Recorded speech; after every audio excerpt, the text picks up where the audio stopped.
யார கேட்டு இந்த கல்யாணத்தை முடிவு பண்ணீங்க? யார கேட்கணுங்கிற? என்ன கேட்கணும்? யார கேட்கணும்? என்ன கேட்கணும்? சாப நல்லா கேட்டான், நல்லா கேட்டான். கேட்க மாட்டான்னு நினைச்சேன், கேட்டு விட்டான். நாக்க புடிங்கிட்டு சாகணும். ஏண்டா நீ அவ்வளவு பெரிய மனுஷன் ஆயிட்டியா? இந்த வயசுல உனக்கு என்ன பண்ணான்னு எனக்கு தாண்டா தெரியும். எனக்கு இதுல இஷ்டம் இல்ல.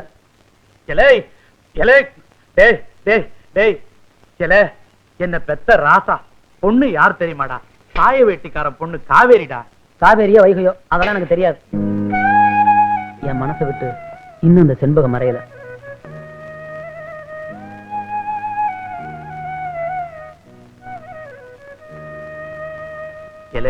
செத்து போனவளையே நினைச்சிட்டு இருந்தா எப்படிரா? அன்னைக்கு என்ன பெருசா சொன்னீங்க, சுருக்குன்னு குழம்பு வேணும்னு. இந்த வீட்டுக்கு ஒரு மருமக வரணும், வகை வகையா செஞ்சு போடணும், உட்கார்ந்து திங்கணும்னு இந்த கிழவனுக்கு மட்டும் ஆசை இல்லையடா? அதுக்கு 5 10 கொடுத்தா வேலைக்காரி வந்து சமைச்சு போடுறா. அறிவு கெட்டவனே, அறிவு கெட்டவனே, அதையெல்லாம் மிச்சம் பிடிக்கணும்டா வேலைக்காரி வைக்கல. இது என் பொண்டாட்டி இருந்து புழங்கின இடம்டா. இனிமே என் மருமக வந்துதான் ஆகணும். ஆமா, நான் சொல்றதெல்லாம் கேட்கணும்னு எழுதியா கொடுத்திருக்கிறேன். நான் பெத்த பிள்ளையா இருந்தா என் பேச்ச கேட்கும். நீ எடுத்து வளர்த்த பிள்ளைதானே, அதான் சொல்லாம சொல்லிவிட்ட. எப்படியோ போடா போ. நடக்கிறது நடக்குது. பெரிய மனுஷன் ஆயிட்டடா, பெரிய மனுஷன் ஆயிட்ட. இலை, நீ பிறந்ததும் உன்னை உங்க அப்பா ஆத்தா கையில கூட கொடுக்கலடா, என் கையில தான் கொடுத்தாங்க. ஒரு புள்ளைய வளர்க்கறதுக்கு ஆத்தாளுக்கு பாதி பாரம், அப்பனுக்கு மீதி பாரம் சொல்லுவாங்க. மொத்த பாரத்தை இங்க சுமந்தம் பாரு, அதான் இங்க மிதிக்கிற. நல்லா மிதிடா. எவ்வளவு பார்த்துட்ட, மிதி. ஐயா என்ன மன்னிச்சிருங்க ஐயா, உங்க இஷ்டப்படியே செய்யுங்க.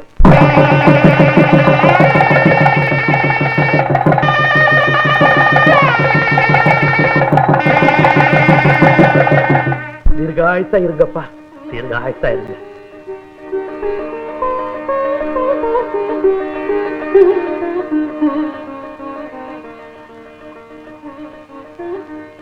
இந்தாடி பால் சம்பு. என்னடி எப்படி பாக்குற? நான் 1000 பேருக்கு கல்யாணம் பண்ணி வச்சிருக்கேன், 1000 பேரை முதலாத்துக்கு அனுப்பிச்சு வச்சிருக்கேன்.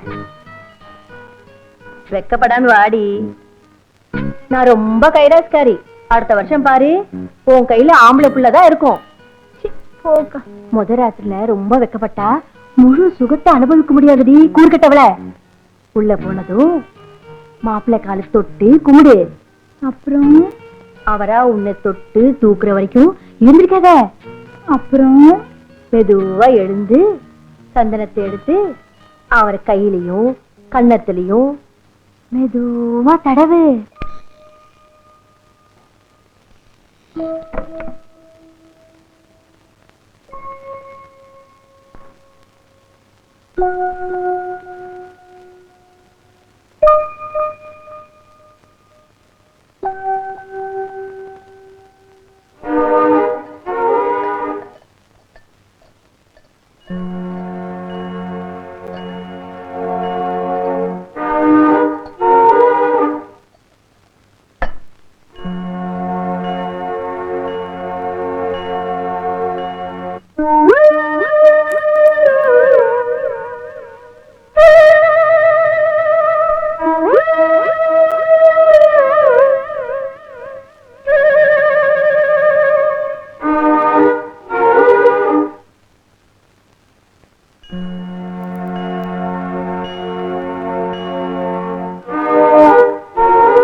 என்ன பாக்குறீங்க?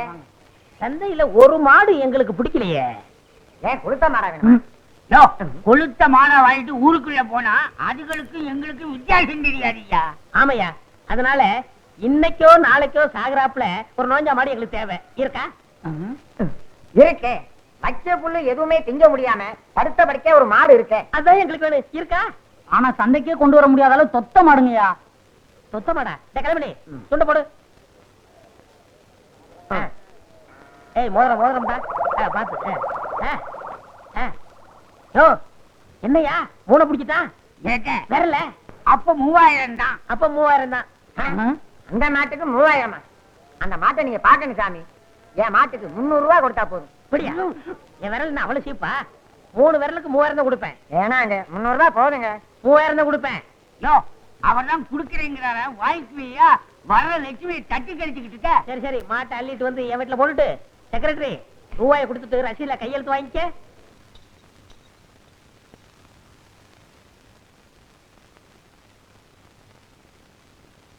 அடா அடா அடா அடா, என்ன சாப்பாடு, என்ன குழம்பு. செத்து போன நாக்குக்கு இன்னைக்கு தான் உசுரே வந்தது. ஏண்டா சித்தா, வாய்க்கு வக்கனையா குழம்பு வேணும்னு கேப்பியே, ஒரு புடி புடி. எப்படிடா குழம்பு? இருக்கு. ஏண்டா பொண்டாட்டி சமையல புகழ்ந்தா வாயில இருக்கிற முத்தா உதிர்ந்துரும். டேய், சாப்பிட்ட இலையில பொண்டாட்டி கொஞ்சம் மிச்சம் வைடா.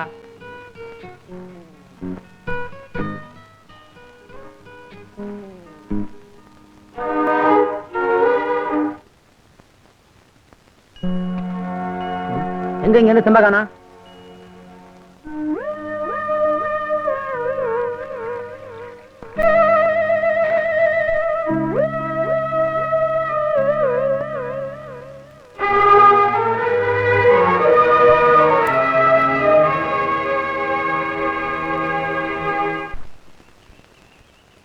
டேய் நில்றா, நானும் கவனிச்சுதான் வரேன்.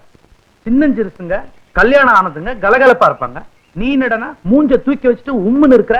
சாப்பிட்ட இலைய நீயே எடுக்கிற. கை தொடைக்காவ முந்தானைய கொடுத்தா வேற துண்டுல தொடச்சு வர. உன் மனசுல என்னதான்டா நினைச்சிட்டு இருக்கிற? கேக்குறல்ல, வாயை திறந்து சொல்லுடா. உனக்கு அவளை பிடிக்கலையா? என் மனசுக்கு ஒப்பல. என்னது ஒப்பலையா? என்னடா சொல்ற? இவளை பார்க்கும்போது எனக்கு செத்து போன செண்பகம் தான் வருது. டேய், சத்தம் போட்டு பேசாதடா, கேக்குறவங்க சிரிக்க போறாங்க. ஏண்டா செத்து போயிட்டாள சண்பகம் அவங்க அப்பா ஆத்தா ஊர் உலகத்தை போல குளிக்கலையா, துணி மாத்தலையா, இல்ல உல வச்சுதான் திங்கலையா? அவளையே நினைச்சுக்கிட்டு ஒப்பாரைய வச்சுட்டு இருக்காங்க. அவங்களுக்கு எப்படியோ, என் மனசுக்கு ஒப்பலையே. என்னடா பெரிய மனசு? செண்பகத்தோட அப்பன் அவன் மகன் விநாயகன் கல்யாணத்துக்கு பொண்ணு பார்த்துட்டு இருக்கான். இவருக்கு ஒப்பலையா? அவ செத்தது அவ வீட்டுக்காக இல்ல, எனக்காகத்தான். அதுக்காக அவ என்ன நீ தொட்டு தாலி கட்டின பொண்டாட்டியா? காலமெல்லாம் அவளையே நினைச்சிட்டு இருக்க? கட்டுன பொண்டாட்டி கூட செய்யாதத அவ எனக்காக செஞ்சிருக்கா. கட்டினவளுக்கு என்னடா பதில் சொல்ற? மாமா, எவ்வளவு பெரிய தப்பு பண்ணிட்டீங்க.